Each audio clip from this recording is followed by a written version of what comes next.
May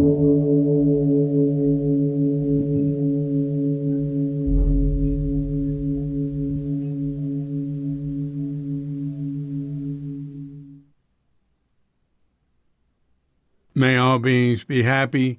May all beings be healthy. May all beings be free from harm. May all beings love life. May all beings awaken. Welcome to another Cuke Audio podcast. I'm DC, Poobah of Cuke Audio and Cuke Archives, doing our bit to help preserve the legacy of Shunryu Suzuki and those whose paths cross his, and anything else that comes to mind. I pray that you and yours are safe and comfortable, free from economic hardship, and able to get out and do whatever it is you want within the limitation of the universal precept of do as little harm as possible. So today we have a guest, Rick Wicks. Rick lives in Sweden, and he's been there over 30 years. He was born, I think he was born in Iowa, he says, but when he was 11, he moved to Alaska, and so I always thought of him as Alaskan. He has a very interesting story. His life just goes from one place to another, but he did make it into Tassajara in 1971. For one night, and then he got back there in 74. I think I got this right, to be a student. And I was there then. I was there both times. He should have looked me up when he came in 71. He could have stayed. And I remember him. And there's pictures of him sitting in the Zendo. The pictures that Jake Fishman took. If you go to shunryusuzuki.com, photos, and those photos now are in the Shunryu Suzuki photo archive, I think. But anyway, you can find him in there. You can search for his name. And if you go, look, here's another way to get it. You can go to the photo page on Cuke.com, and there's a link to Jake Fishman's photos. Anyway, so now also on Cuke.com, there's a lot from Rick Wicks. He's written pieces. He's sent photographs. He tells, various things, why he came to Zen, his trip through parts of Eastern Europe, and which includes time at and a report on Johannes Hoff, Richard Baker's Dharma Sangha retreat in the Black Forest. He's got a piece on him and his father. They're all really good. He's got a piece on what it's like living in Sweden. It's interesting. And he talks about that at the first of the podcast and gets into various things. So, look, that's enough of all that. So as soon as we've had our pause to meditate, we'll give Rick Wicks a call. So when you hear the bell, if you're of such a mind, hit pause and meditate or whatever for as long as you wish. And when you're ready to come back, hit unpause, and we'll be here to hit the bell to end the meditation or whatever, and we'll give Rick Wicks a call.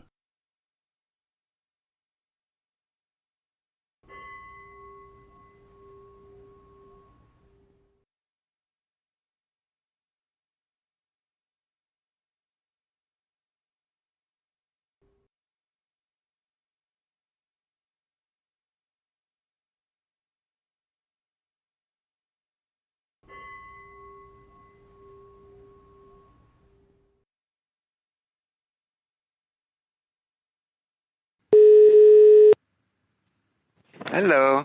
Hi, Rick. Hi, David. How you doing? All right. How are you? Good. Here we are. So, Yeah. what are you up to? What's happening? Well, than that, what's it like for you in Sweden? Well, we've been, yeah. Yeah, well, I was going to say I've received very interesting reports. There's a lot from you on Cuke.com. Yeah. But I want to hear you say it. Yeah. Well, we've lived here for 30 years. My wife is Swedish. We met in Bangladesh.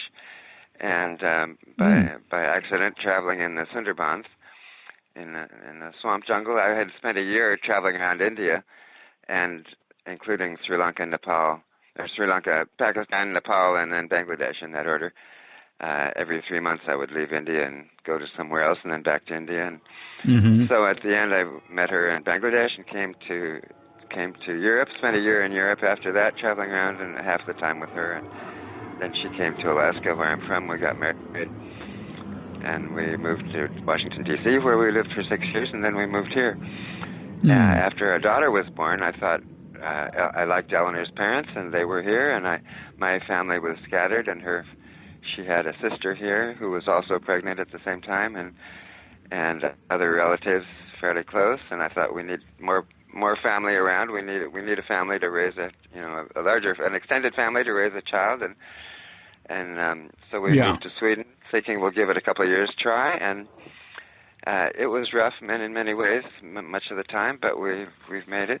One of my reasons for coming was I have been working for an accounting firm or a international financial consulting firm in D.C. I had gradually learned accounting and bookkeeping and accounting, self-taught, and was working for this international consulting firm, and decided I wanted to study economics. I thought I'm a smart guy, but we read Marx and Adam Smith and Marx in college, but other than that, I read the newspapers and I don't understand. Editorials say that inflation did this and tax rates are this and unemployment and exchange rates and something, and therefore we should do this, and it didn't make any sense. So I wanted to try to understand that, and so I started studying economics in D.C., and then we found out that, because I was working with economists, so I got them to pay for the tuition, and I started going to the University of D.C., and then a few classes at George Washington. So I had a little bit of background now in technical economics. I mean, as I say, I went to St. John's College in Annapolis in Maryland, so a very general liberal arts education and very excellent education. Right. But I didn't know much of anything about technical economics or technical mathematics. I had a little bit of introduction to calculus in principle, but not in practice. And so then we heard that the economics program in Sweden was free and in English because they wanted foreign students, especially from third world countries, to be able to come here. And so all those factors combined, and I had always wanted to try to live and work in another country, and so let's do it. So we'll give it a few years and see if it works. And so we're still here 30 years later. I found Sweden quite a shock. It's very conservative and very private. I'm rather private and probably rather conservative myself, but I realized that I need the contact with other people. And like in the States, I mean, there's just casual interactions. If you're in the grocery checkout line, somebody might comment. The person before or behind you might comment on something or whatever. Things that don't happen here on the tram. One time in the time that we've been here, I think somebody has spoken to me on the tram, on the streetcar. And that was because I was reading an economics book that was written in a very funny way, and I forgot where I was, and I laughed out loud, and somebody asked me what I was reading. But other than that, I mean, it just doesn't happen. My wife says it happens more to her, but I mean, she's Swedish, and she's a little bit rather defensive about Sweden, of course. But sometimes somebody might ask for help if they're lost or something. But usually that's a tourist, and then I'm eager to help them if I know how to help. Something else interesting. I've gradually over the years learned to speak Swedish. Somewhat. It's very hard for me to come up with vocabulary. I can understand Swedish. I can read it, and I listen to the radio, talk radio all the time in Swedish. so I can understand it fairly well. And now it's to the point where often in medical conversations, especially with the doctors usually speak English and are comfortable with that, but the other people sometimes don't. And that's fine. They speak Swedish, but they understand English, and I understand Swedish, so we get by. We each speak our own language, and we can communicate, and that's what's important. So, Swedes, I've found in living abroad that Swedes speak the best English of any people in the world by far. Yeah. Oh, yeah. And I was going to say, so on the street, I've gotten to the point where sometimes if something is simple, if something's complicated on the phone, especially where you can't see the person, I may just start in English. But if it's simple and if I'm in person, I'm probably start in Swedish. And sometimes people answer me in English. They hear immediately that I'm not a native speaker, and they answer me in English. It's rather insulting.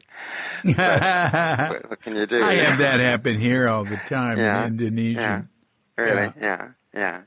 Yeah. Yeah. Yeah.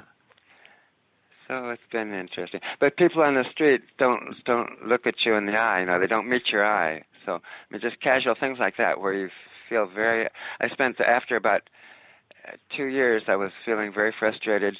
I started formally taking Swedish classes after the first year. The first 2 years, I was struggling, trying to deal with the economics classes because I was way over my head. But after 2 years, I was starting to get a little bit grounded there, and then I started taking Swedish classes, and that probably contributed to my frustration. But somehow during that period, I'm not exactly sure how early it started, but there were days and months and maybe years when I walked around saying "damn Swedes," because people just wouldn't. There was no contact. I didn't feel any contact with anybody. Oh God, it's so opposite here. Really, yeah, everybody I'm sure, is friendly and says. I walk down there. I work a lot at home, and sometimes I just go out, walk down the street just to say hello to people. Hey, where are you going? Right, In Indonesian, where are you going? What's happening? I can easily get in a conversation with somebody. Now, it's interesting. I've traveled in places where you get, like Bangladesh or maybe Indonesia. You get on a bus, an empty bus. The next person gets on and sits down next to you. Here the bus could be. Everybody looks for separate seats. Nobody would sit down next to anybody else if there's an available set of double seats that are free. So you were going to say? Go ahead. That foreigners here. When you're passing, if they're Australians, good day, mate. Good day. How's it going? If Americans are generally friendly.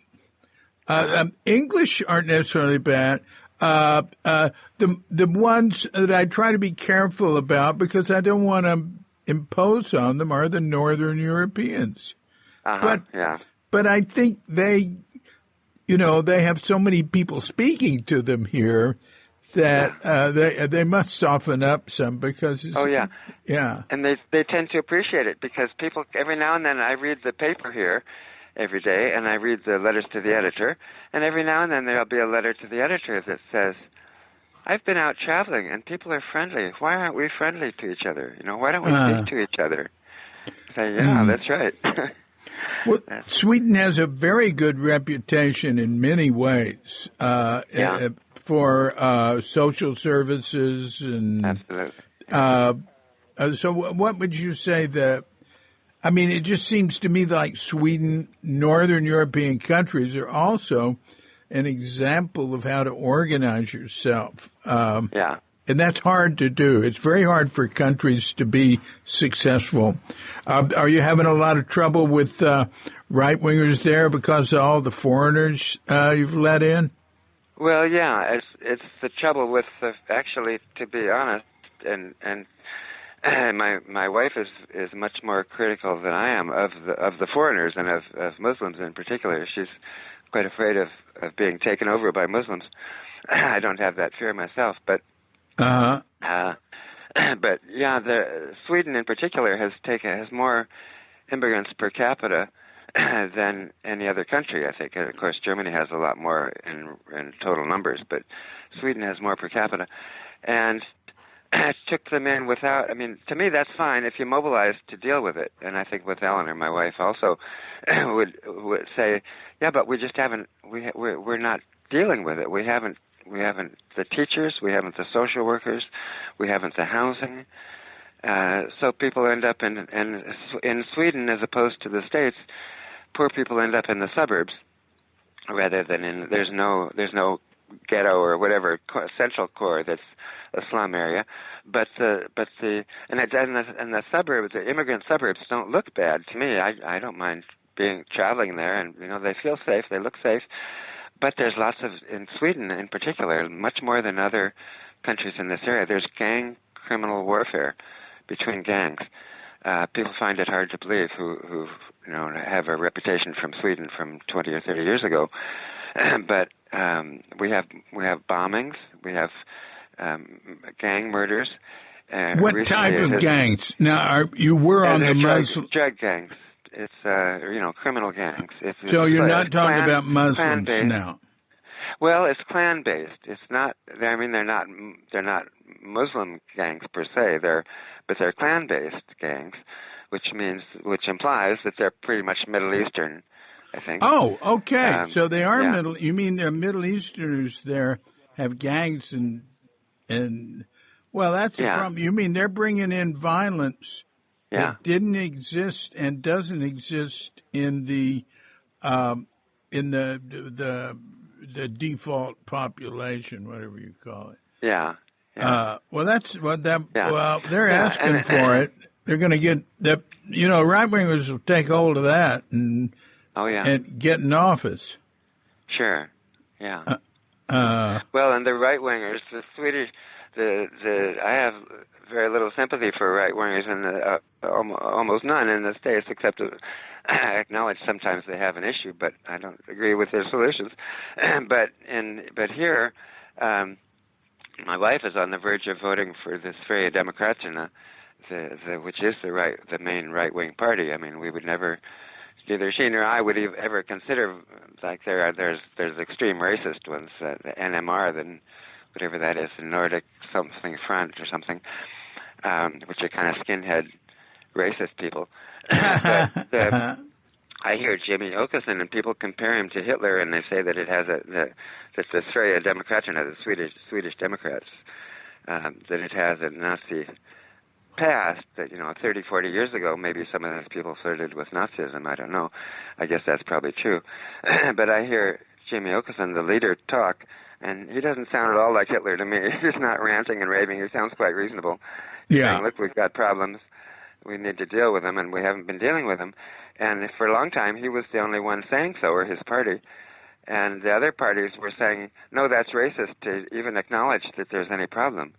And no, I don't think so. I think there's really a problem, and we need to deal with it.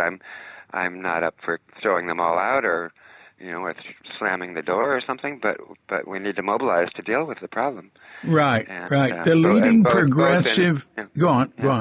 Well, but I'm saying we need to mobilize in two ways. One is Sweden is extremely lax in its judicial system and the punishment system all the time, and that doesn't just apply to these kinds of crimes, but other kinds of crimes too. All the time we hear about the lower court judged somebody guilty, and then the upper court found a way to let him off, and you think, what? I mean, it was a rape. It was clearly a rape, and then the upper court says no, but maybe they were asleep, or who knows what? Yes and no. There's bizarre things that happen all the time. So the Swedish judicial system, it seems like, has just gone way off the rails. But on the other hand, we also need but on the left, people are saying quite rightly that we need to mobilize more for schools and social welfare, social work, and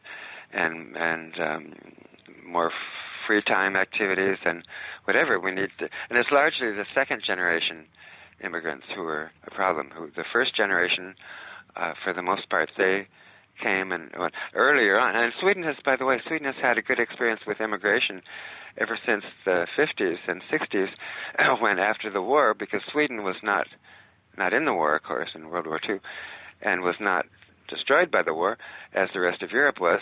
And so Sweden's factories were humming, fulfilling orders for the rest of Europe. And Sweden needed workers, and lots of Turks and Italians and Greeks and others from that area, from southern Europe, came in and have been integrated for the most part. Or some of them made some money and went home again, but a lot of them have stayed and integrated. And after that, in the 70s, there were a lot of Chileans who came from Chile after the Pinochet revolution. Ooh, yeah. Yeah.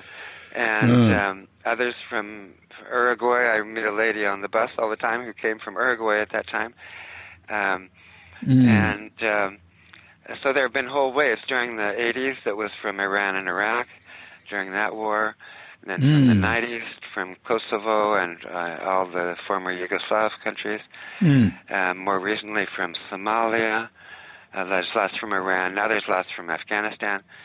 There have been a lot of... In 2015 was a huge wave of immigration. A lot came from Afghanistan, and a lot of single men coming alone, and young men, children coming, unaccompanied children, maybe at the age of 15 or something. And if they're under 18, they get special treatment. And so a lot of people, they ditched any ID that they might have and claimed to be under 18, even though they clearly were older. And so there's lots of frustration here about that. How do you deal with that? What do you do?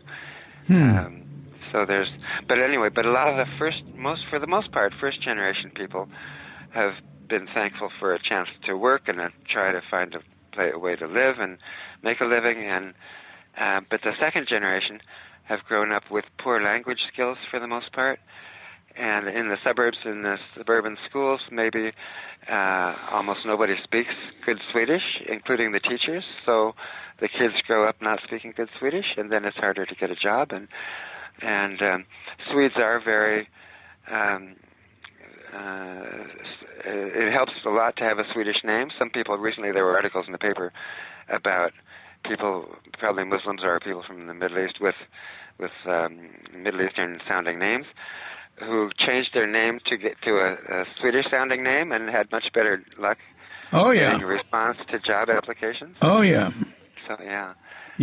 and it's to the point where Sweden is a fairly small country. In California, which is a lot bigger than Sweden, I wouldn't think about, was this meat grown in Sweden? Or, is this produce from Sweden? I mean, from California?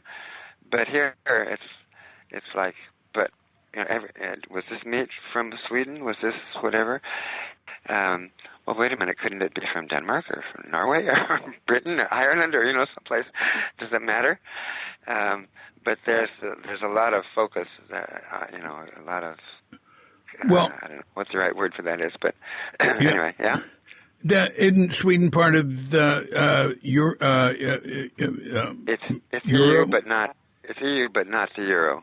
Yeah, I voted for the EU in the mid-90s, I think, and but voted against joining the euro, which probably at the time I voted for the euro, but it turned out to be a good move when in the 2008 crash. Sweden survived fairly well because it had independent monetary policy. So, but it's part of the European Union. Part of the European Union, and as you probably know, has applied to join NATO. It's being blocked by Turkey, and secondarily by Hungary, which is a huge source of frustration. For a long time, when we came here, and NATO was off the board. It was hardly ever even mentioned as a possibility. And gradually it became more mentioned. And then with the invasion of Ukraine, suddenly it flipped, and suddenly, it's obvious we should be in NATO. And, But so it's very much frustration that we're not in yet because of Turkey. So what have you done work-wise there? Have you been working in the economy realm? Yeah, I spent 20 years getting a doctorate in economics, and during that time I edited in mostly economics, edited in English, of course, other people's theses or book chapters or conference presentations or whatever, both for professors and for other students. Occasionally something medical, which I enjoyed also. And I didn't understand what all the terms meant, but I just treat it like algebra. You know, it should still make sense in some abstract way, even if I don't understand the terms. And that was true with a lot of the economics too. That I didn't. It was beyond my capacity in technical terms, but it should still make sense, and it should be clearly written. And I found a lot of it badly written. I'm a very you have high standards. I have high standards. I sometimes I will just cross out and say, "No, you've said this already," you know, or I just rewrite. Yeah. You know, Good. This whole paragraph needs to be rewritten, and here's how to do it. Good. I did find a better way. Go for it, but yeah, I did a little of that in Japan, and let me tell you. You wouldn't say it's poorly written. The Swedish is poorly written if you could see. There's so much in Japan that's done in English, you know. And you can make a ton back. Well, I was there over 30 years ago. You make a ton of money doing that. But I would get. I did very little of it, just as somebody asked me as a favor. Yeah. It sometimes would be unintelligible. I just wouldn't know what they were saying at all.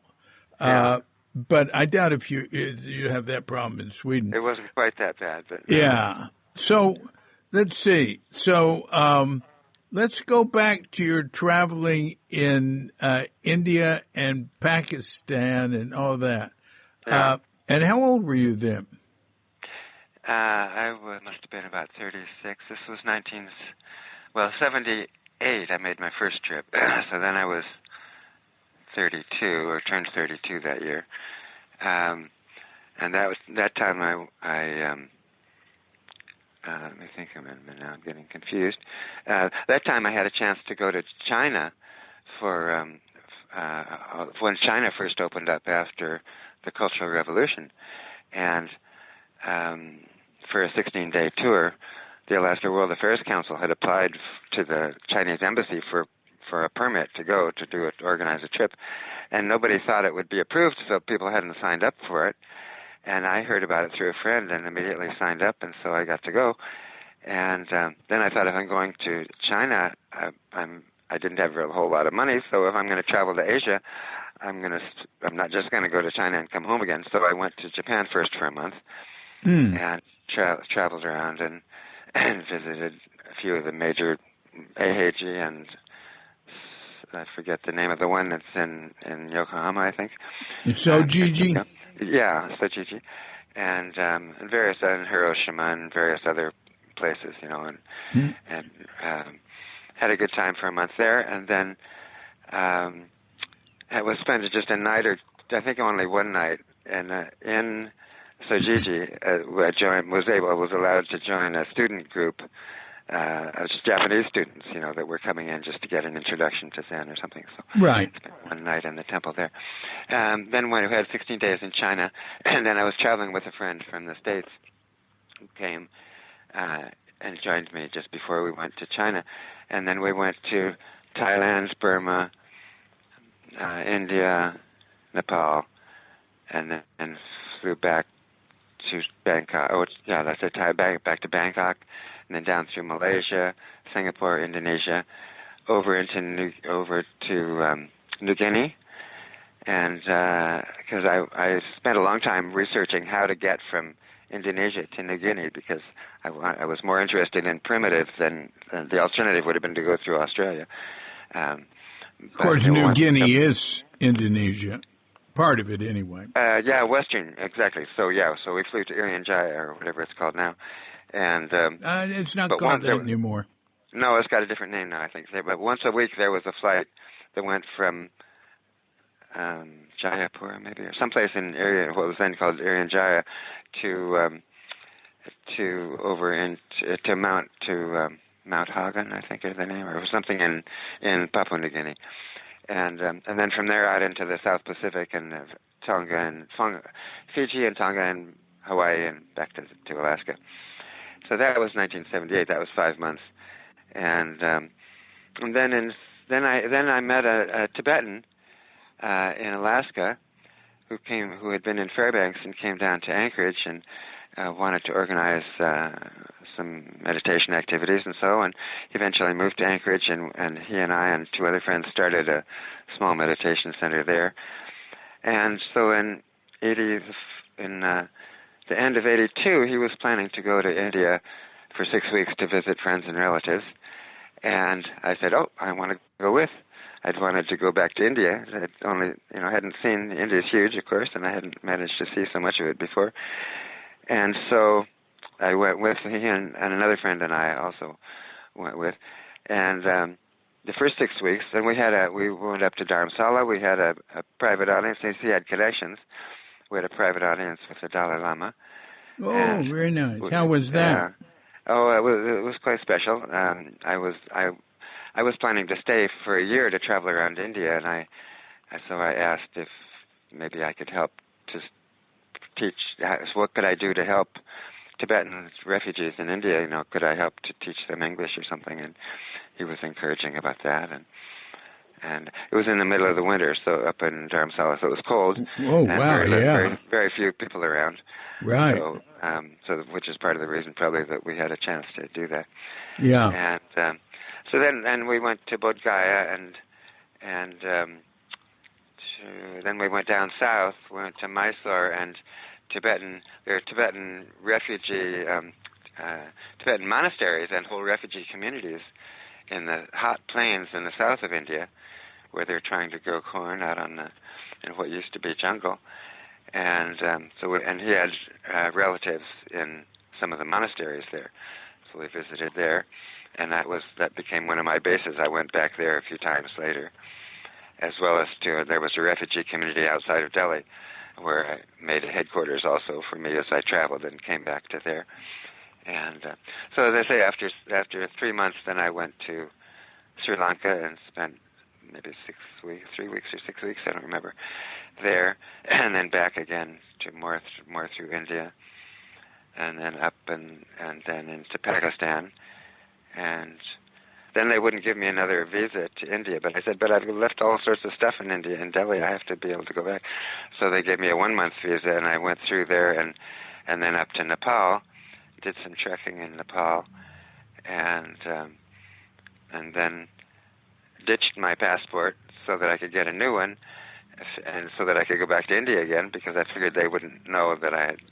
They weren't computerized enough to track the fact that I had been there before, and so I got a new passport that didn't show the old visas, but I flew to Bangladesh, and before going back into India. So that's when I met Eleanor on a boat in the Sundarbans, and so then I had a grand fantasy when I left Alaska, or maybe I developed it while I was traveling, that the colonial Americans used to talk about the Grand Tour, which was Rome, London, Rome, Paris, whatever.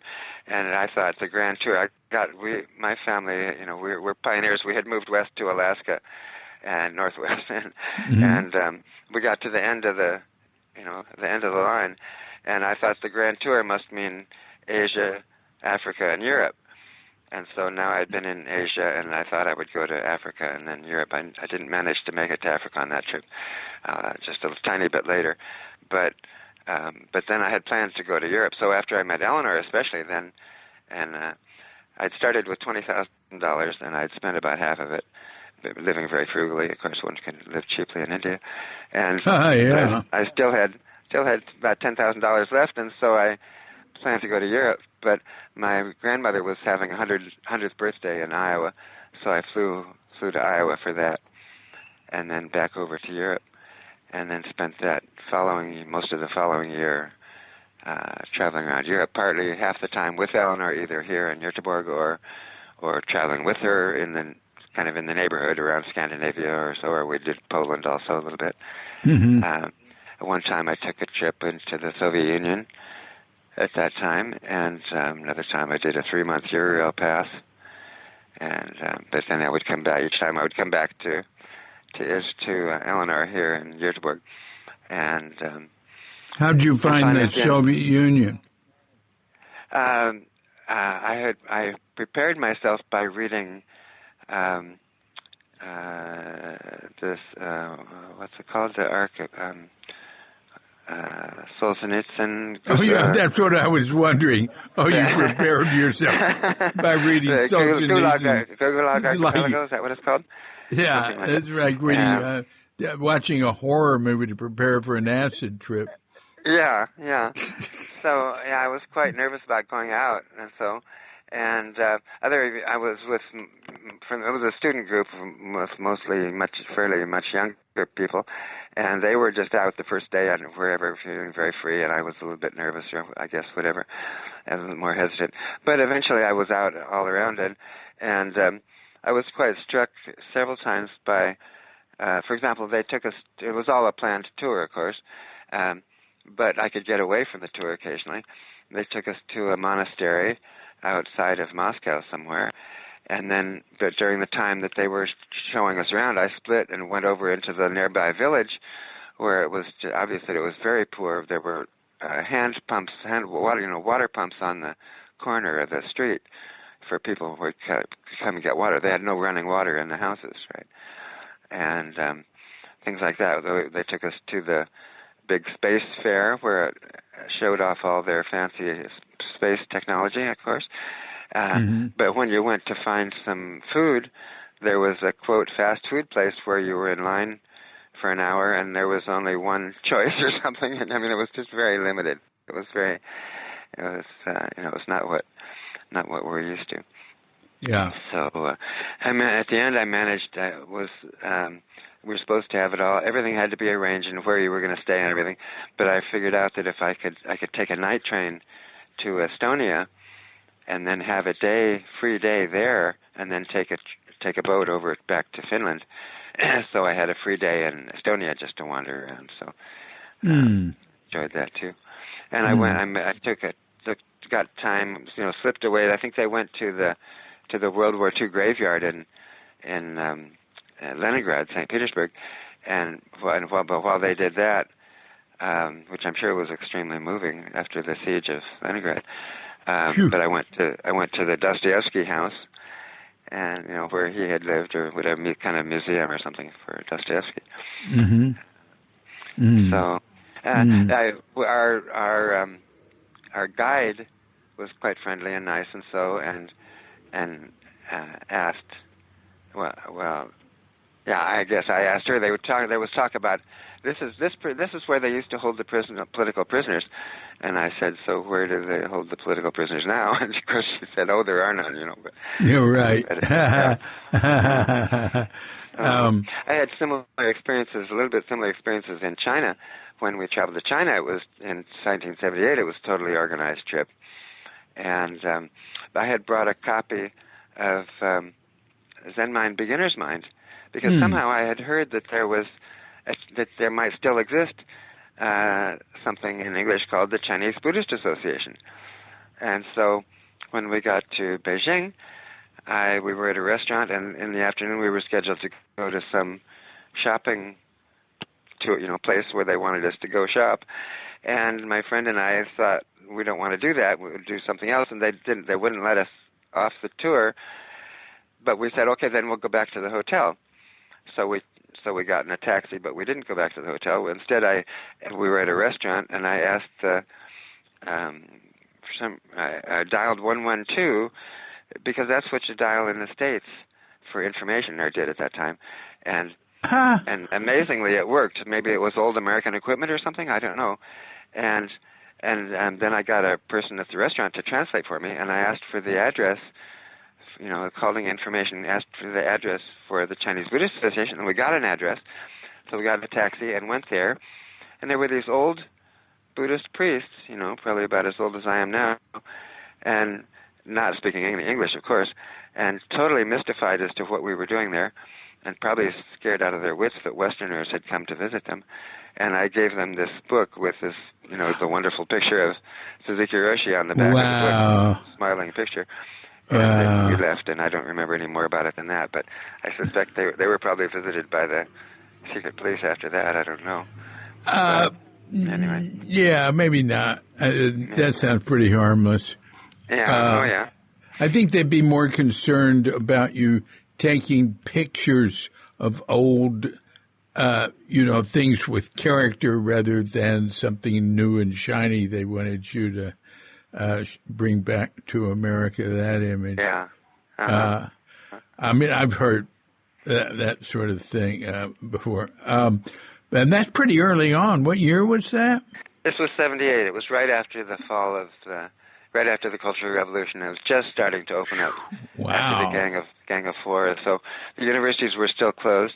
We had the president of the Alaska University was in Anchorage was with us, and he wanted to talk with somebody. When we went to Xi'an. It was right when outside of Xi'an is a huge grave field or whatever that they had just discovered, and it was in National Geographic with all these terracotta statues of warriors and whatever. Oh, right. And we had just seen it in National Geographic, and we said we have to go there. It wasn't on our schedule, but everybody insisted we have to go there, of course, and so they rearranged so that we could do that. Oh, good. And then while we were there in the town, I don't remember what they had planned at one point, where this university president from Anchorage and my friend and I slipped off and went to the university and went looking for, and it was closed, so it was quite empty. But we found some high administrator, and because this person we were with, our administrator wanted to talk to their administrators, and managed to have a conversation a bit about what it was like to be reopening schools. I don't remember anything about the conversation, unfortunately, but that was kind of fun too. Wow. Those were the two times when we got away and did something. Otherwise, it was like they showed us acupuncture and took us to an ivory carving factory and the kind of standard things. But. Well, it sounds like actually it was pretty good compared to some stuff I've heard back then. So you had a copy of Zen Mind, Beginner's Mind. I'd like to go back now to, there's some path that led you to Zen Mind, Beginner's Mind, to Zen Center. Yeah. What's your oldest? You're from Alaska? You were born there?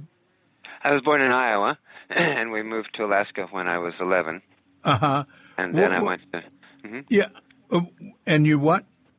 Then I went to St. John's College in Annapolis for 2 years. Right. That's a great books college.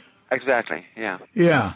And then I finished up in Santa Fe, which is another campus of the same college. Right. And graduated there in 1968. And then I was back in Alaska and taught school for a year in a native village, which was a disastrous experience. I didn't know anything about teaching. And but then meanwhile, and of course, I was facing the draft. So this is 68, the height of the Vietnam War. And I wrote a conscientious objector claim to the Selective Service, but meanwhile I also looked at graduate schools or professional, whatever educational alternatives, and I came up with the idea. I convinced myself that I discovered a Unitarian theological school in Berkeley, Starr King School for the Ministry, which I was not interested really in being a minister. But I thought this sounded like a good program that would help me develop whatever, lead me in the right direction. And so I applied there, and I got accepted. Eventually, the CO, I think the CO thing was the CO thing was strange because I was out teaching in Non-Dalton in this little Indian village, and the Anchorage Selective Service Director had the local board had voted against me. And the local director I had talked to, and he liked me apparently, and I had written a very philosophic CO. I mean, you're supposed to be a religious, very convinced, like if you grew up with a very strong pacifist religion or something, which I didn't. I just wrote a very philosophic thing about why I wasn't going to do this. But he apparently liked me. He had the power to send the decision to another board for review, so he sent it down to Juneau. And Juneau invited me to come for an interview, and but that would have meant I had to charter a flight into Anchorage and then get a flight down to Juneau and back, and then charter back out to where I was working in the little town of Nondalton. And it would have been quite expensive, and I just wasn't at all sure that it would help, and whatever. I thought, no, I'm not doing that. So I didn't go. And so, but they voted in favor of me, 3-2. So when I got back to Anchorage later, I looked in the file, and one person had written, if he'd come here and explained, I might have voted for him, but he didn't, so I can't support it. Another person said, he obviously feels so strongly about it that he didn't even bother to come, so I voted for him. So I thought, so it didn't make any difference, right? Right. So I got the CO thing, but meanwhile I had been accepted to Star King. So I went there for a year, and on the way there, I drove to New York to visit an old girlfriend, and then drove across. She and I actually drove across to Santa Fe, and in Santa Fe, or in New Mexico, I had a little truck with a Toyota truck with a camper shell on the back, and I picked up some hitchhikers, and they were riding in the back. And when they got out, they left a book, and it didn't have any cover on it. But I liked books, I'd been to the Great Books College, and so I looked at the book, and if I'm remembering right, I believe it was Three Pillars of Zen. Although my memory is that it was much bigger than the copy of the book I've seen now, so maybe it was something different. It was pretty big. It was pretty big back then. Yeah. Well, I've seen it. I have a copy now from the library because we've been reading it in our little Zen study group here, and it's quite small version. So I don't know how. Maybe it was huge print or something, or I don't know why. But my memory was it was rather big, but it had no cover.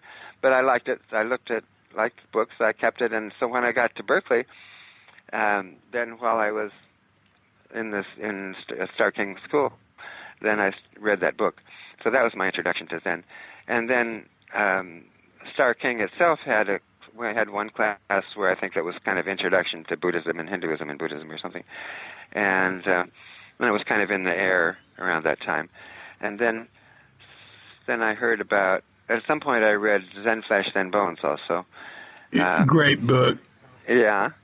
And then I heard about Tassajara bread book, and I picked that up because I have a friend from St. John's who lived in Los Angeles who loved to bake bread. So I thought, I'll get this book for her. I bet she'd enjoy this book. But before I sent it, I read about Tassajara. I said, I have to go visit Tassajara. And so after 1 year at the school, then I dropped out and I was working at Napa State Hospital with autistic children. Oh, wow.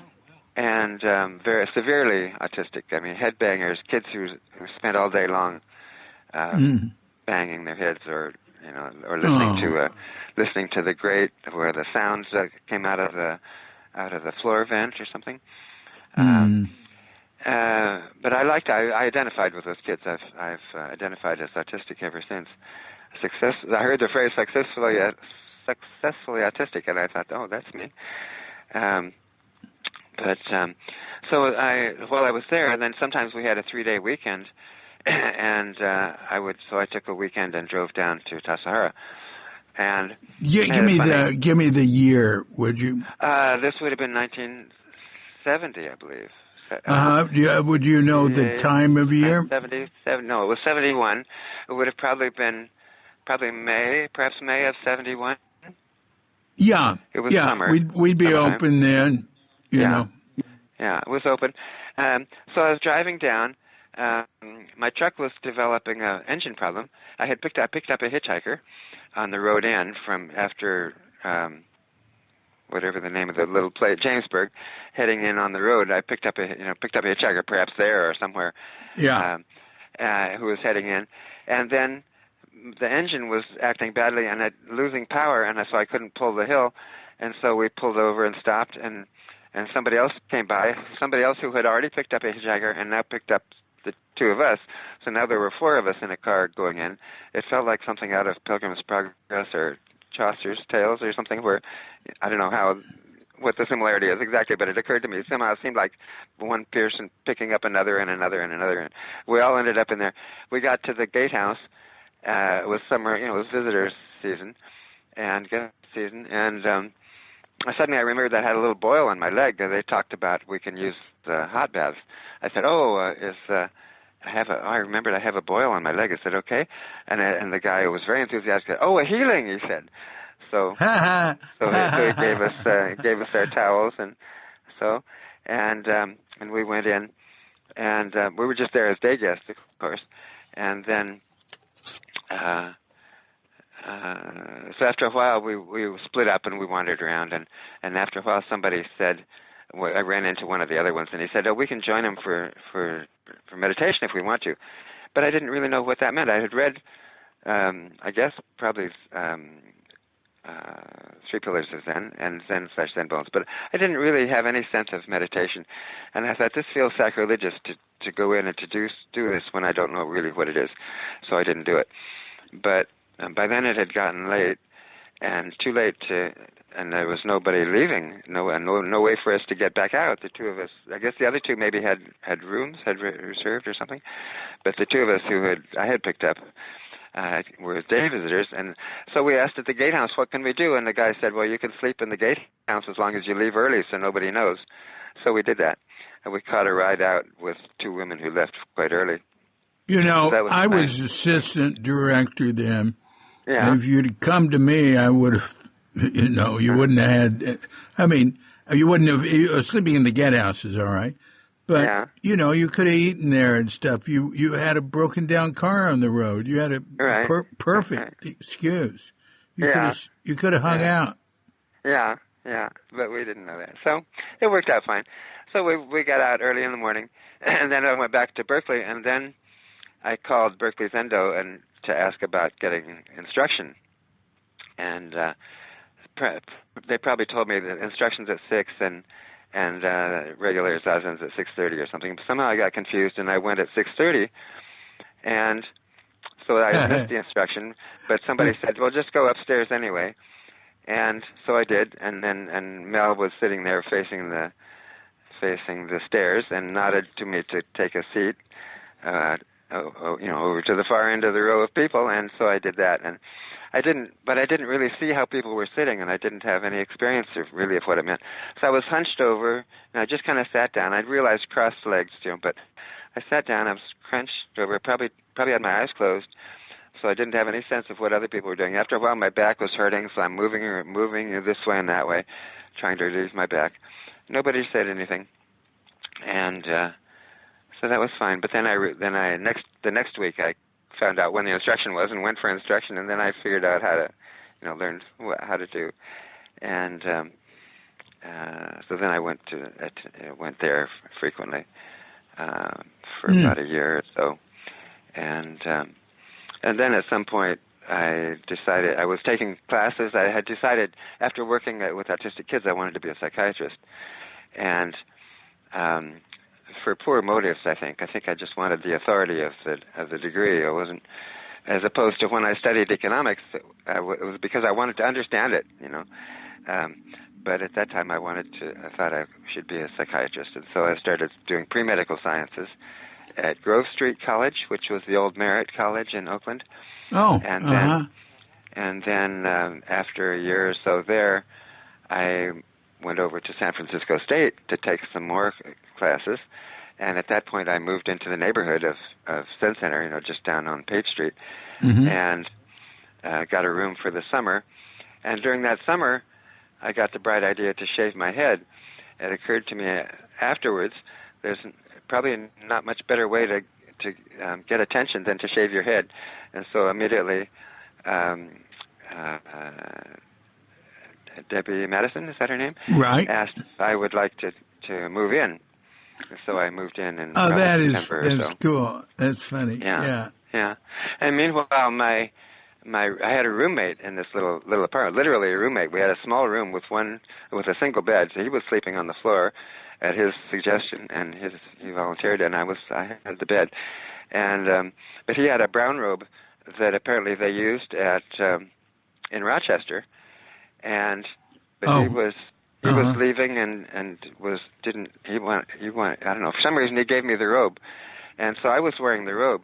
I remember that. I can see you in it. Yeah, cool. later I realized that Baker Roshi wore a brown robe and everybody else wore black robes, and here I was with a brown robe.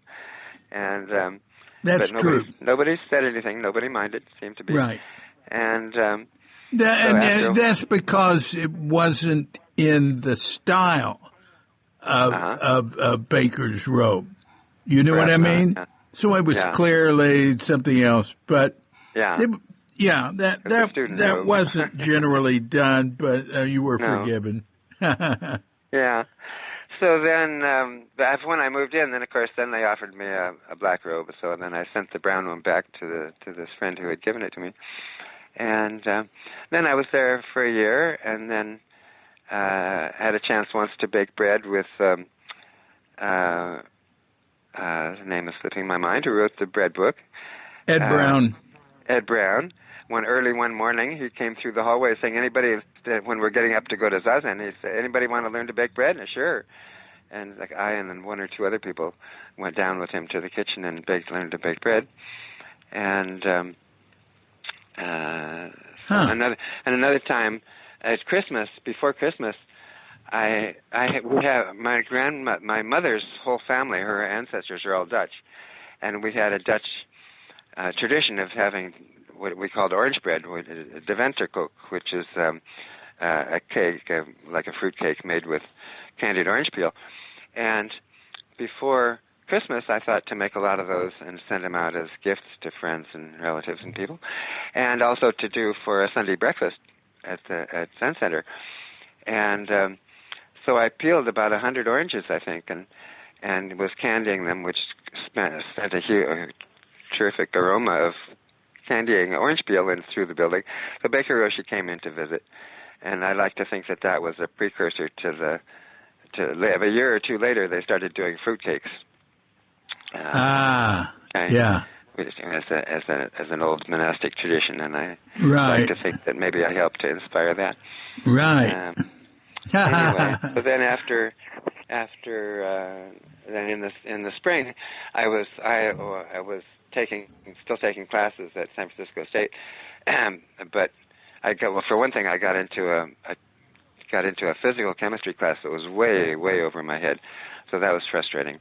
And anyway, I just decided that I took neurology or whatever brain anatomy course that was interesting, but I thought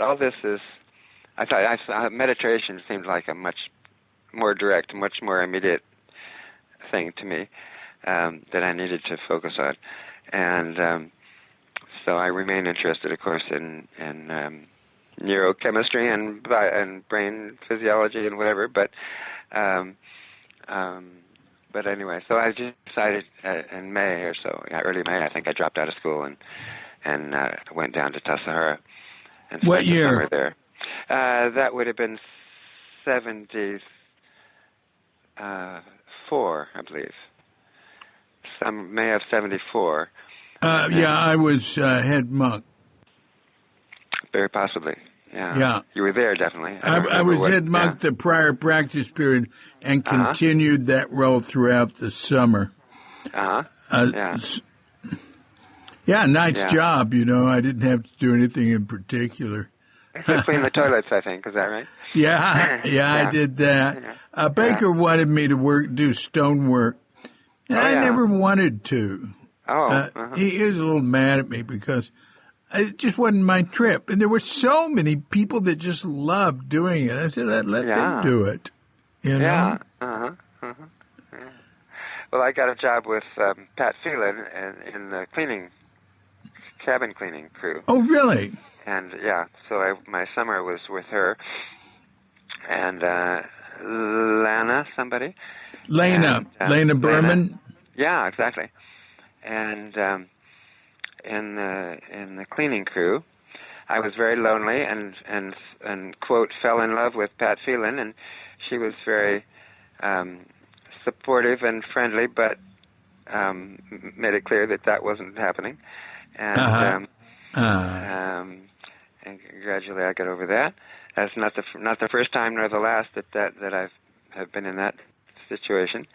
I have a tendency to be dependent on find a woman and throw myself at her. eventually that didn't happen with Eleanor, and we've had a good relationship with our ups and downs, of course, but it didn't go through a phase like that. Uh-huh. So during the summer, I was we were cleaning cabins, and occasionally I would see a leaking faucet or something. I thought, I can fix that.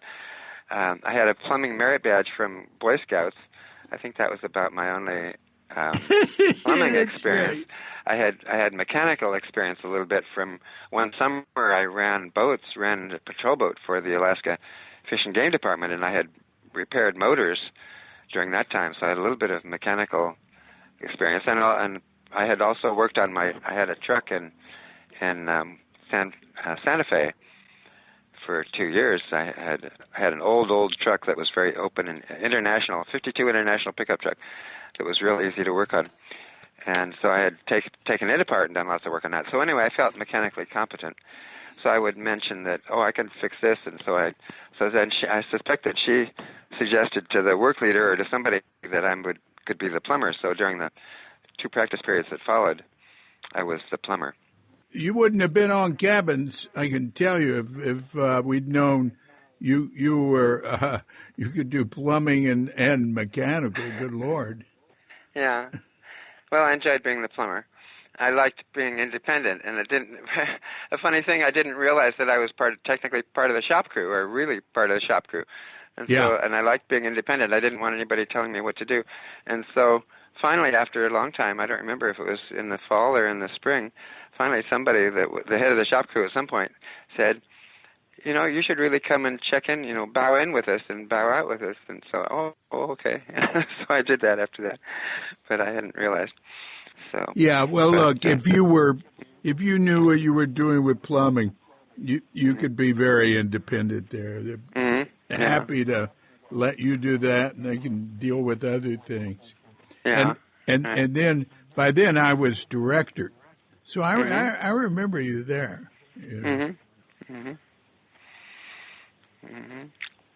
So after a year, then I went for one thing. My parents had my father hadn't been filing his U.S. taxes because we had a house in Iowa that we rented out after we moved to Alaska, and somehow he had a tendency to get lost in details, and maybe for some reason maybe they had somebody doing some of the accounting for bookkeeping or something in Iowa City for them, and they hadn't gotten the records properly or something. Something got screwed up, and then he felt like he can't do this year because he hadn't done last year because you have to carry the depreciation forward, so he couldn't do it. And then so several years had gone by and he hadn't filed U.S. taxes.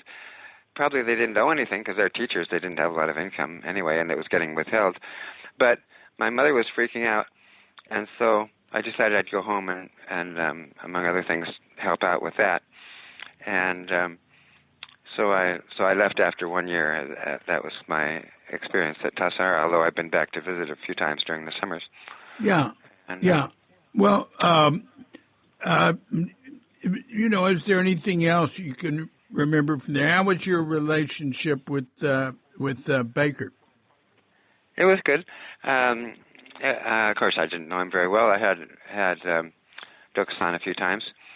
I was impressed with him.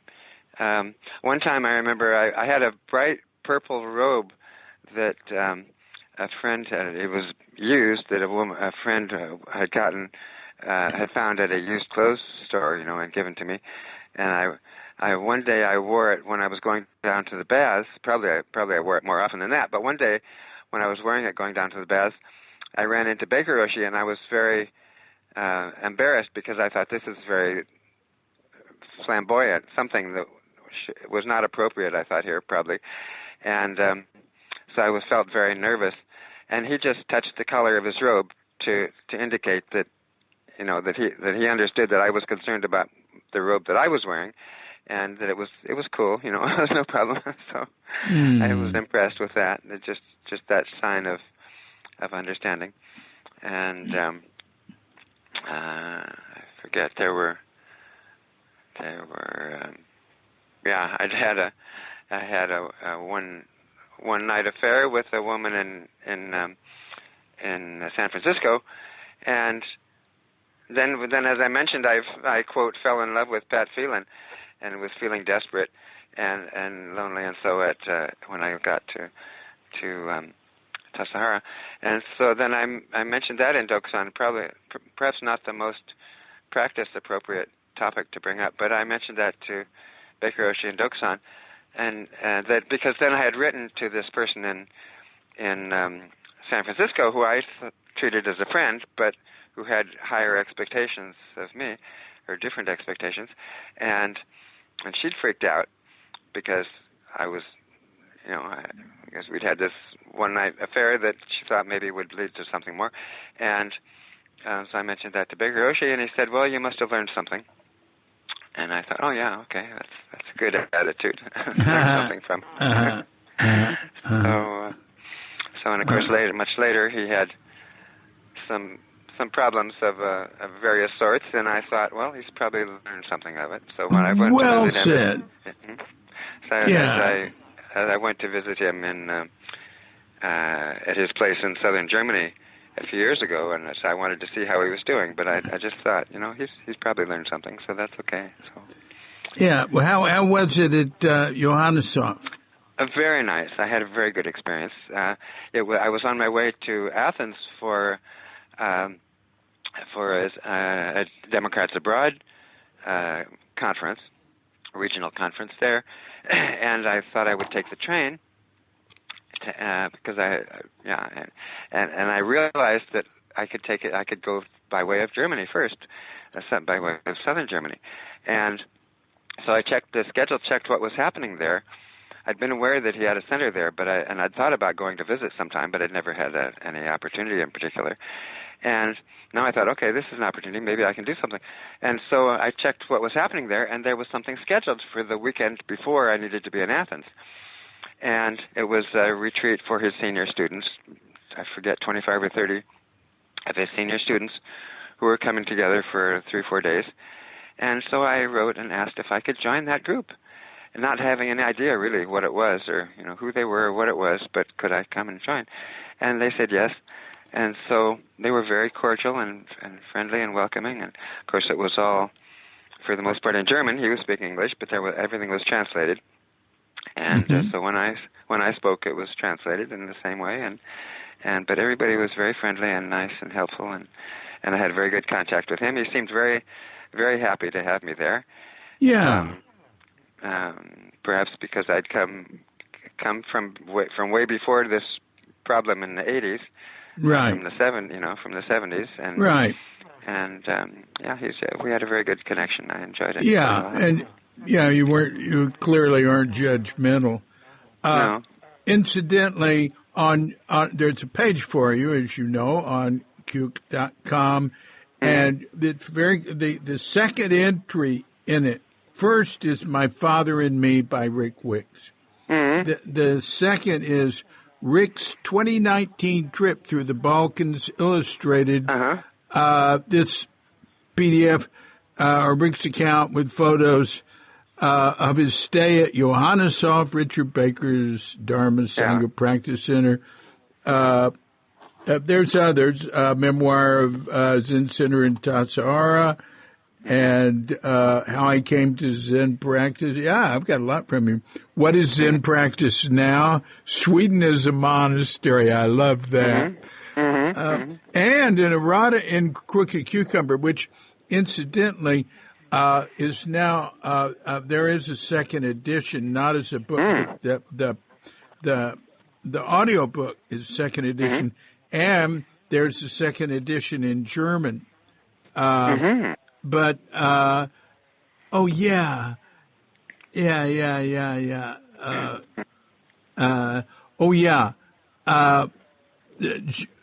You said, you made a mistake.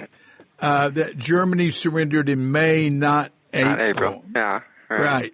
So that's in there, and actually, I have all the changes on Cuke.com that were made. Anyway, I just wanted to mention you've got all that there, and I'll mention that also in the intro or outro for the podcast. So, Let's just go back to when you left Zen Center to go. You left Tassajara to go help your father with and your family with their accounting problems. Mm-hmm. Did that work out? Yeah, I got some other jobs during the summer and fall, construction of one sort or another, and then in the spring or early about in January, beginning of tax season, I saw an advertisement in the paper for a small tax bookkeeping and tax agency that wanted an assistant. So I applied, and not ever having done any taxes or bookkeeping or anything, but they hired me. I figured I'm good with numbers. I've always been good with math and good with numbers and so on, dealing with forms, and so they hired me, and I started working there. And it was a small company with it was the man who was the owner and his wife and his daughter his wife and daughter ran the office, and they had one assistant who was doing taxes, and then I was the assistant to the assistant. And they started having me just do simple forms and so. But after a short time, the assistant quit, so I moved up and started doing more. And then 2 weeks before tax deadline, about around the end of March, the boss's wife convinced him that they needed to take a couple of weeks vacation and go to Hawaii. And this was right when all the taxes were due, of course, and he was a little bit shady. It was like, if you rent to me and I rent to you, we can both deduct and something, and it wasn't quite legit. So a lot of people that he'd been advising didn't want, and he said, just put everybody on extension, and I'll deal with them when I come back. But they didn't want to be on extension because they were afraid that being on extension would flag them for an audit. So I just did everything. If they didn't want to be on extension, then that's fine. I'll deal with it. So I worked 12 hours a day, 7 days a week, and I was on commission. So I was racking up money at for me. I mean, I'd never made that much money before, and so when they got back, they were not so happy. Of course, I had done all this, and they owed me a bunch of money, and they paid me. But then they let me go, and so that was okay. So, but then by now I had figured out, I had learned how to do taxes. Right, I had good experience. So then I could help my mother set up.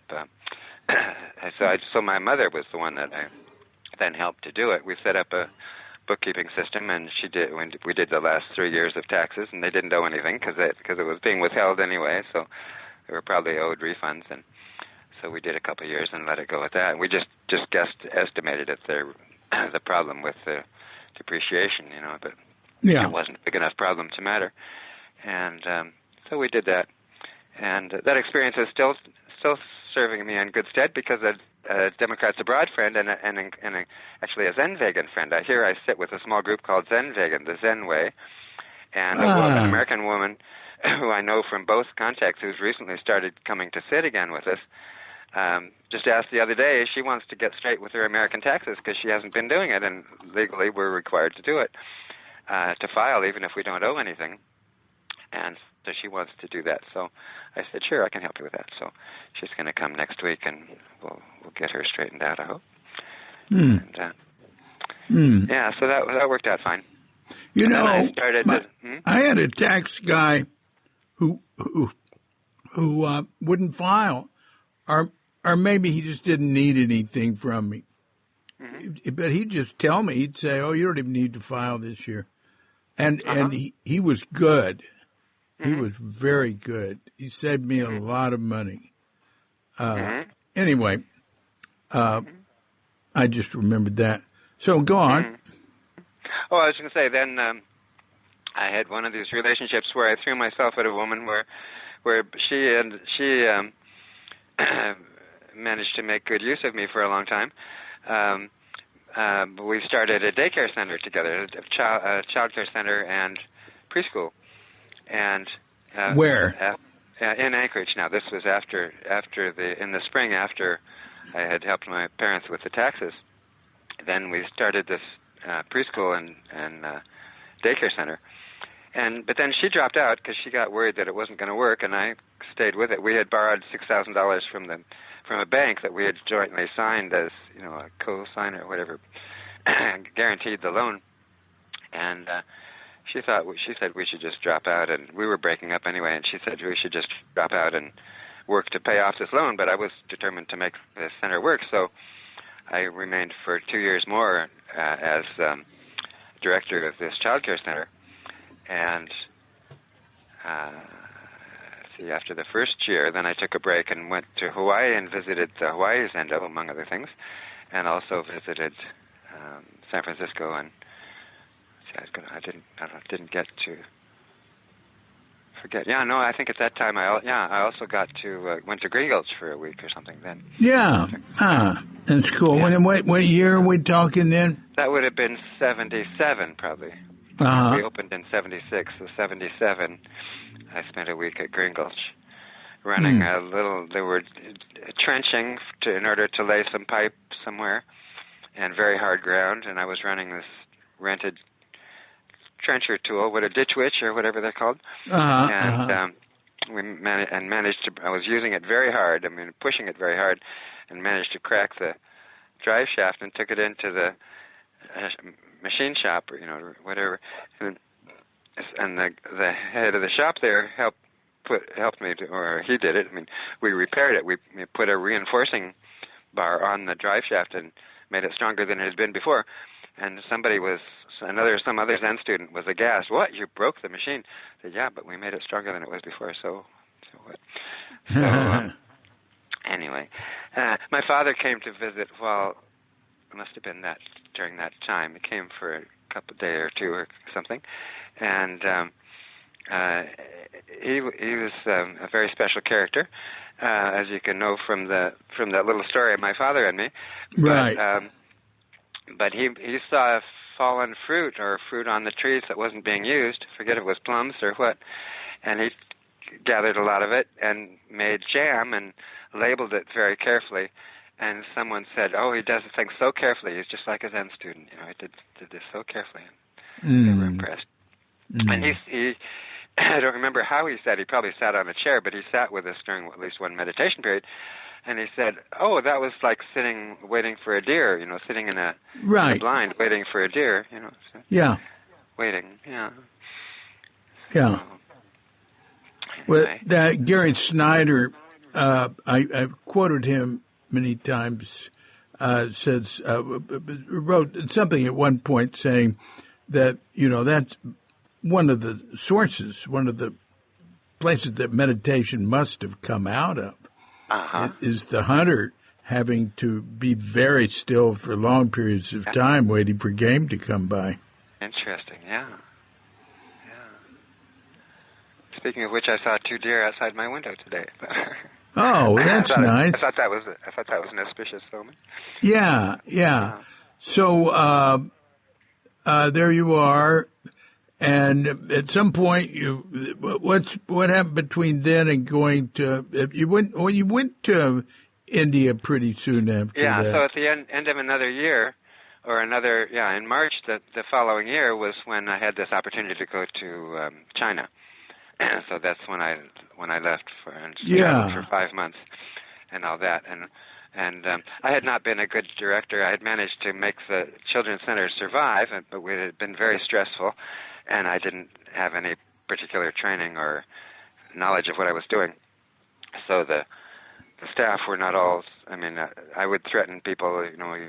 We have to do this better, whatever, something, or not to smoke or whatever, something, and anyway, it wasn't really a good situation. So when I came back, the people didn't really want me back as director. I had taken a leave and left a temporary director and assistant director and responsible, and so I was hurt when I came back. But then my fallback when I come back broke from traveling, which has happened more than once, is to find some job doing accounting type work.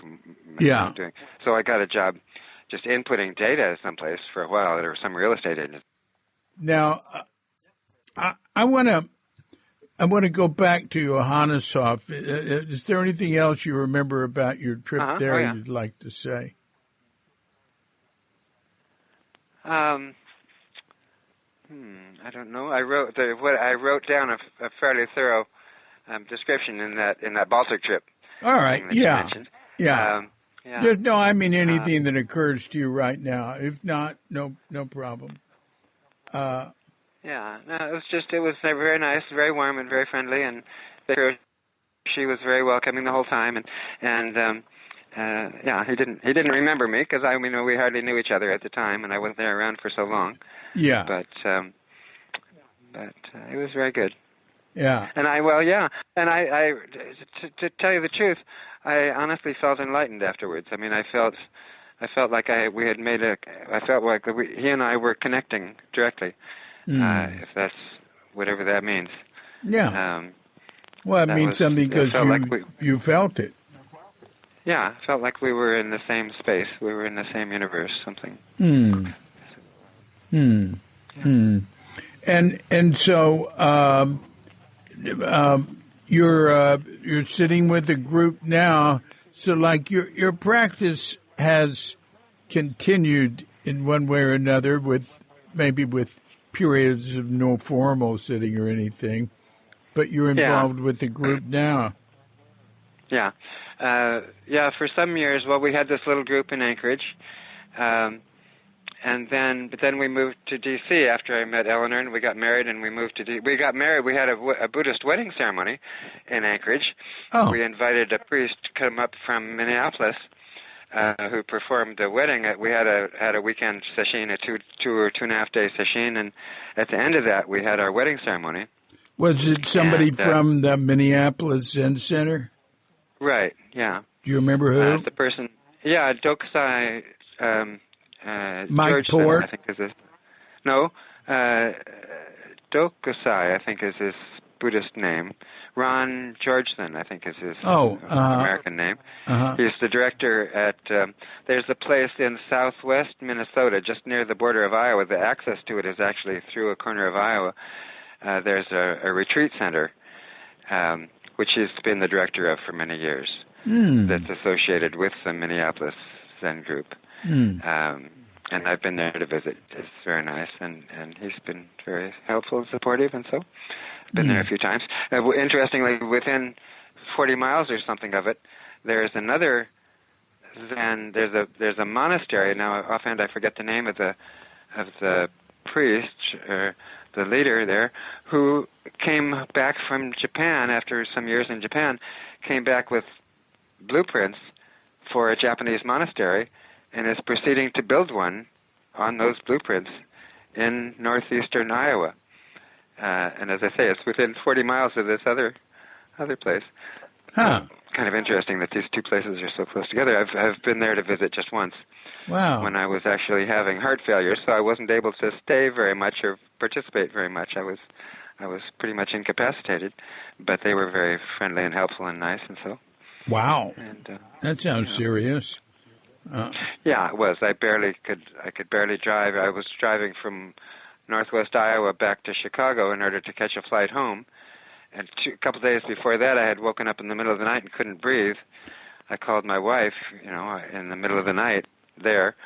I can't breathe. I have to sit up in order to try to breathe at all, because it turned out my lungs I thought it was something to do with my lungs directly, but it turned out that my lungs were filling up with fluid, or around in the lungs or around the lungs, or my belly was full of fluid because my heart was failing, because my heart was beating 3 times too fast. It didn't occur to you to go to a hospital immediately?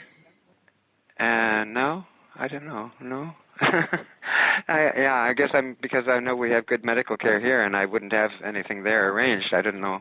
It didn't occur to me. No, because I thought we had been to a friend and I had been to some kind of a little pioneer days in some little town in Iowa a couple of days before that, where they were burning rubber. They were hot trucks would wind up the engine and then pop the brake and pop the clutch or whatever and burn rubber, and there was smoke, and of course we tried to avoid the smoke, but I thought, I must have gotten smoke in my lungs. That must be something like that's bothering me. And I managed to so I thought, it's not that big a deal. So I got home. As typical, when I had throat cancer, I thought it was just a swollen salivary gland. I took a week before I managed to get a doctor appointment, because I thought, this can't be anything serious, but it can be. anyway, so yeah, but I managed to drive to Chicago. My plane landed I had a stopover in Boston, and I asked the attendant when it was time to get board again, could I go ahead because I could barely carry my hand luggage, to get on the plane. But I got home. Eleanor met me and helped me get home with my luggage, and we went into the local clinic, and I told the doctor this story, and I happened to be an African guy, and I think maybe he wasn't even a doctor, I don't know, but I mean, because there are cases occasionally when somebody has pretended to be a doctor and gets a job and just not qualified. And this person, apparently didn't check me out at all, because there's no notes in there. I've looked in the journal, there's no notes from this visit. And I told him this story, so he gave me an inhaler, a cortisone inhaler, assuming that it was a lung problem, but must not have checked my heart, because my heart was beating 3 times too fast. And so after a week, I wasn't getting any better. I could hardly, I was laying in bed at home and could hardly move. And finally, we went in again, and the doctor said, "Go straight to emergency." And Same doctor? No, a different doctor now. Right. And they went to emergency, and they put me in they started doing all kinds of fancy tests, and went in and checked my heart. Put in a thing through the vein and went in and looked, and they said, well, the heart is clean. It's not a heart problem there. They gave me drugs to start getting rid of the fluid out of my body. They could see what the problem was. I mean, the heart was beating so fast, and they gave me drugs to slow that down, and eventually they did what's called an ablation, where they went in again through the vein in the groin and up to the heart, and they burn out a little patch. Apparently, my daughter's the doctor now, and explained to me that the electrical signal for the heart, it has to trigger all 4 chambers, of course, in succession, but that it can make a shortcut, a short circuit where it goes around too many times, and it was doing that, and so they burned out a little patch to break that path so that it couldn't do that. Apparently, and then it's been fine since then. And I'm on some heart medications, but they said that I have no greater risk than anybody else of having that happen again. So. Oh wow. So yeah, that's the third time. I tell people I would be bankrupt and dead 3 times over if it weren't for Swedish healthcare, because between the tongue-based cancer and the bladder cancer and the heart failure, yeah, I've had my share. I'm getting my money's worth on the medical care anyway.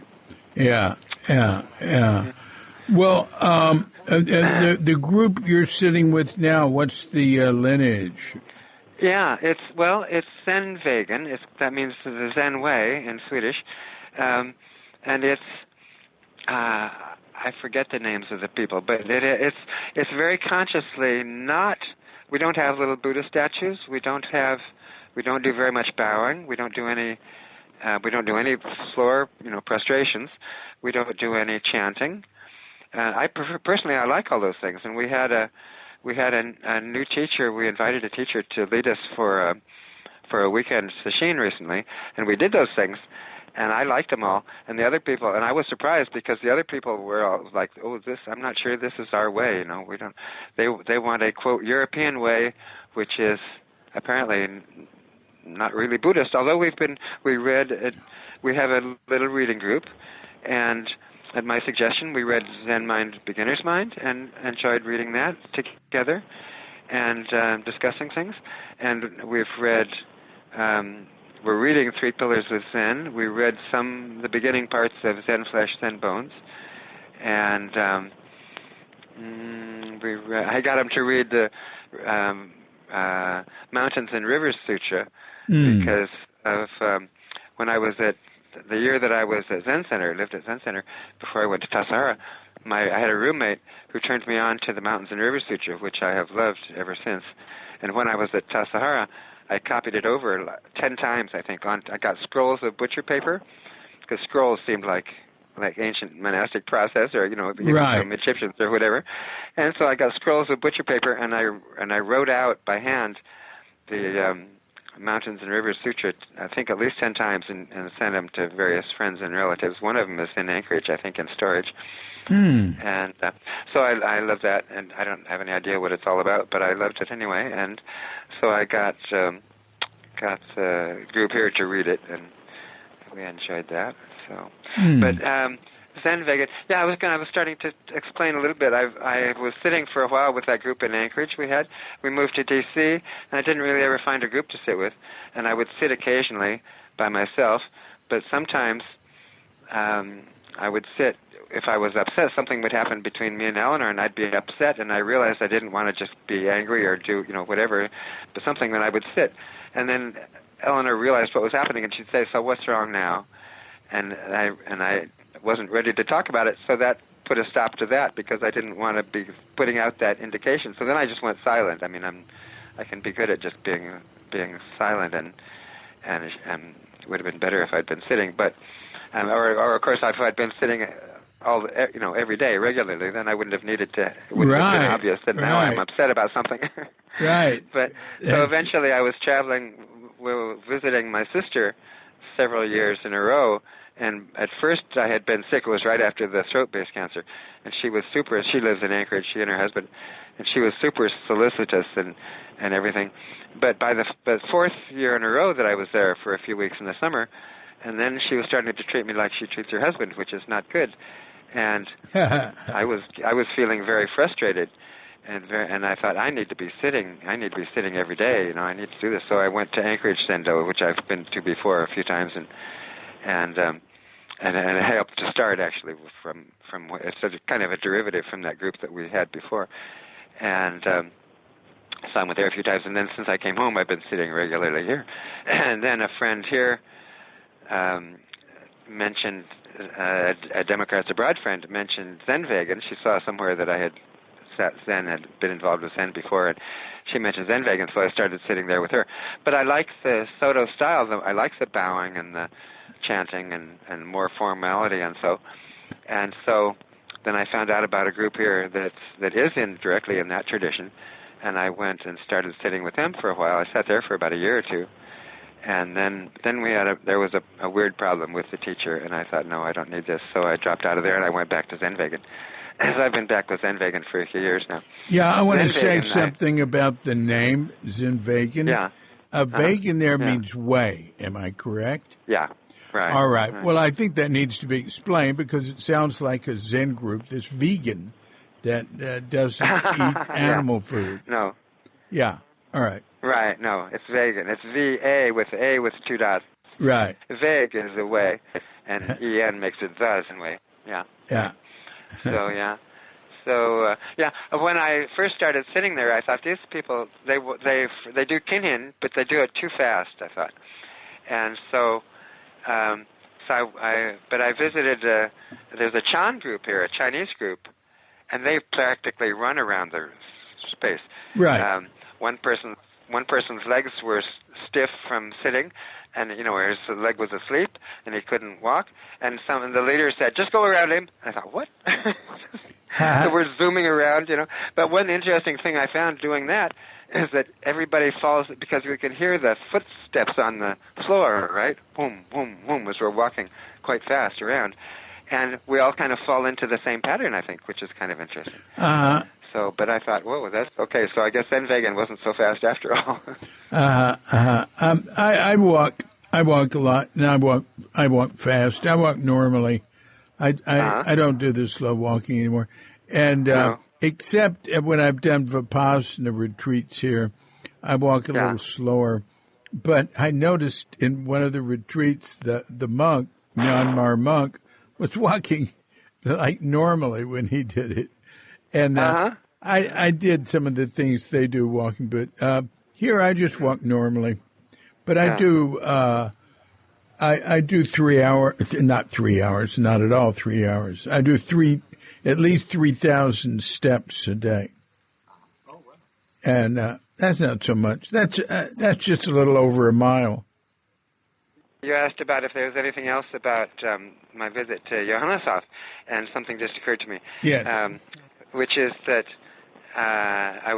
we each had a chance to explain where we are in our practice and whatever, and I was last, I think, and which made sense since I was new and didn't know the other people and whatever, and so they went around and it came to me, and I went through all this history a lot with them, and I mentioned that the thing about sitting when I was upset, and then my wife would say, "So what's wrong now?" And a few people laughed a little bit or something. They recognized that behavior, I think. And and then I went on and explained about when I was sitting and when my sister, and then I decided I really need to be sitting all the time. And Baker Oshie started to say something. I think he thought I was finished now or something, and he started to say something about how it's interest to practice with a wife, with a spouse. But I cut him off, and I didn't want to give up control yet. And I cut him off and said, and with a sibling, because I had just talked about, because that's really what had gotten me back to sitting was this experience with my sibling. And then I went on and just briefly summed up that I was on my way to Athens to tell him why I was there, and so. But in retrospect, I've been interested. I would have enjoyed to hear what he had to say about practice with a spouse, but I cut him off because I didn't want to finish it, and because I thought I have some friends in Santa Fe who have been involved with a woman guru. She called Mother maybe or something. I know who that is. Yeah, I've been hugged by her. Yeah, exactly. She's known for giving hugs. Yeah, she's the hugging guru. I was hugged by her in Santa Fe. Yeah. Yeah, and there were, but apparently there have been some scandals or something, and some thing about gurus, and so my friends turned me on to a book, which I didn't get that much out of actually, but it was about guru. I forget the name of it exactly, but it's kind of putting down the whole guru idea, and which I think, I don't know, I wonder a little. Sometimes we hear stories about the master who broke the student's arm, and suddenly the student was enlightened, and I wonder if the student realized this guy's crazy. That's what he was. I mean, what did he realize? Something. What did he realize? Maybe he realized this guy's crazy. I don't like any Zen stories that have mutilation or stuff like that in them, because I think, oh God, people are going to take this literally. I mean, Bodhidharma did not cut his eyelids off. Also, what's his disciple's name? Eka or something? Yeah, the one who he gave transmission. That guy did not cut his arm off and bring it to him to show him. The Philip Kaplos group had a guy who got carried away by the story of the monk who held a knife at his heart and said, "If I'm not enlightened, in this sitting, I will stab myself." But he got enlightened. Well, this guy did it with a gun, and he shot himself and killed himself. I really don't like those stories. No. Yeah. And, people take religion, they take all that stuff literally. I think it's better not to take anything literally. But we have a tendency. I've wondered if maybe you have some thought about this. I've wondered if it's like in psychoanalysis they talk about transference. I think when you kind of see this person as your parent or whatever, and then but at some point you take it back. Maybe I don't know. I've never done psychoanalysis, but I don't know much about it. But I wonder if some of the experience with a teacher is like that. We put onto them all this authority or all, we see them, but at some point we have to realize that we've got it, and we're here too, and whatever. We're responsible for ourselves. Yeah. And they're not ineffable. They're not ineffable. Yeah. They're not in what is it? The Pope is infallible. Pardon me. Yeah, infallible. They're not right, infallible. Exactly. And they're treated as infallible. And the tradition, the writings in the tradition, and a lot of that's been written about Zen and gurus and Hindu gurus and stuff, it encourages this idea of of infallibility. And the most common thing to hear people say, they'll hear something some teacher did, some student did. They say, "Oh, but I thought Buddhists were peaceful. Oh, I thought Buddhists were..." Jesus. Come on, they're just people. You know, you might as well say, I thought Christians were, well, you know. Yeah, I hear you. Yeah. So I had some of that feeling about Guru. I felt in the group there at Johanneshof, that because people were extremely respectful, and they would wait for Baker Oshie to come in, and you know, and everything was always directed to him and whatever, and it was all good, but I just didn't want to. I wanted to break that little bit of thing, and I mentioned that to him also and I had Dokuzan on the last morning there. Yeah. And good. Said something to him about that. And he said, yeah, he's concerned about that too, but it's hard to know how to break that, you know, how to get people to loosen up or to interact among themselves or to not treat him that way or something. And yeah. So. Yeah. I felt, you know, I really like Johanneshof, and I felt that overall people weren't too much that way. The ones I knew, that they were, I don't know, they seemed less neurotic than Americans. You know, they seemed sort of down to earth. And in fact, I took an analyst there, a Swiss analyst and neurologist that I've stayed with when I'm in Zurich.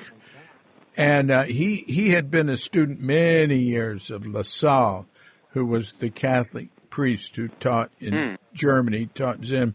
And actually Lassalle had wanted to give him transmission and everything. And my friend is rather cynical, and he refused it. And so first, he and I went to Felsentor, Vanya's place in the Alps. And Vanya doesn't live there. He sort of lets them be on their own. And he felt things there were a little too precious. And then he drove me in his convertible Porsche to Johanneshof, which is, you know, only about an hour away or an hour and a half away from Zurich. And we had lunch with people, talked with people. I showed him around. And when he got in his car to leave, he said, I like it here. I like the people here. They're normal. I thought that was the best compliment that a guest could have made. Yeah, very nice. Yeah. I like Felsentor and Vanya's place, but you know, at Johanneshof, they treat me so well. That helps. You know, but at Felsentor, you know, they're you know, I have to follow the schedule and work in the garden, and I'm you know, it's all right. I'm happy to do that, and just the whole thing. It's not as relaxed and everything, but I enjoy being there. Pissed me off that they have a Buddhist bookstore that didn't carry two books I had in German. They said, well, we have them in the library. Yeah. This is probably one of the only Buddhist bookstores in the German-speaking world, and you're not carrying two books that are in the Shunryu Suzuki tradition. There's Soto Zen. Yeah. There's nothing closer to them. But anyway, it's all right. I'll recover from that someday. Right. But anyway, if you write books, you gotta get Sure, used you want to see them out there. Of Yeah. course. Yeah. Well, yeah. But you know, mainly you'll notice that nobody cares as much as you do. Mainly, nobody cares, and that's the best way, is to just stay there, not care. Just do what you got to do. Well, all right, Rick. Are there anything you want to say in conclusion? Nothing occurs to me right now. It's been very fun. Thank you for the opportunity. Yeah, you're good, man. You know, you are very focused when you talk, and you stay on you stay on topic. And you weaved a nice thread there of your spiritual path and your supposedly mundane path. Ha ha ha. Yeah, my son-in-law said to me recently. My daughter, as I mentioned, is a doctor, and her husband, they've been married a couple of years, is a programmer. And we were out there helping to build. He's building a garage and working on the landscaping and so. And we were out there sitting around one day, and he said, "Rick, is it correct? Would it be proper to say that you're spiritual?" I said, "Sure, but who isn't?" You know, yeah, right. What? Right, I agree. Yeah. You know that the Catholic scholar, I think it was Braced, so famous. God, I can't remember his name. Yeah, right. He said, "We're not like, I don't know what term, we're not like mortal beings looking for our spiritual self. We're spiritual beings looking for it." Something like that. Obviously, I don't have it down very well, but he starts with that. We are spiritual beings, and we are, looking to wake up. Yeah. Okay, well, that's a very good place to say thanks a lot. I really enjoyed talking with you. I've enjoyed being in touch with you through the years. Yeah, thank you so much. My pleasure. Yeah. Well, you take care. Great.